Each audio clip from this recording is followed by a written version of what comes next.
एक समय की बात है। श्रीविल्लीपुत्तूर नामक गांव में एक महान भक्त पेरियालवर रहते थे।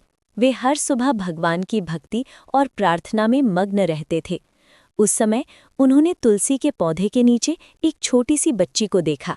उस बच्ची पर एक दिव्य प्रकाश चमक रहा था और वो शांति और पवित्रता से भरी हुई लग रही थी।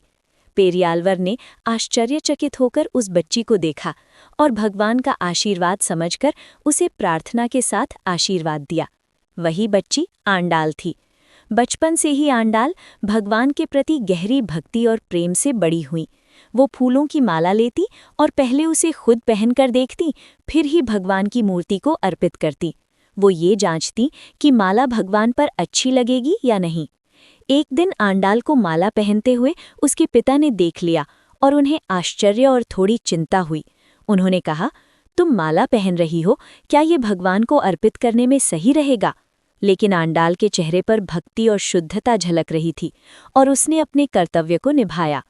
तभी भगवान विष्णु ने दिव्य स्वप्न में पेरियालवर के सामने प्रकट होकर कहा, जो माला आंडाल पहन चुकी है वही माला मुझे अर्पित की जानी चाहिए। उसे मेरा चुना हुआ जीवन संगिनी मानो। इससे स्पष्ट हो गया कि आंडाल भगवान की चुनी हुई संगिनी है। आंडाल ने किसी मानव से विवाह करने से इनकार कर दिया और मार्गशीर्ष मास अर्थात धनु मास में भगवान के प्रति अपने जीवन को समर्पित करने का व्रत किया।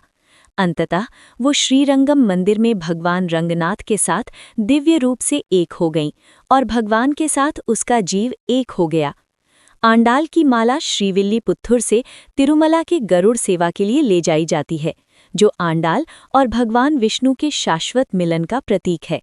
ये है हमारी कहानी आंडाल, जिन्होंने अपने जीवन को पूरी तरह भक्ति, शुद्धता और भगवान के प्रेम के लिए समर्पित किया। आज भी वो भक्तों के लिए प्रेरणा का स्रोत है।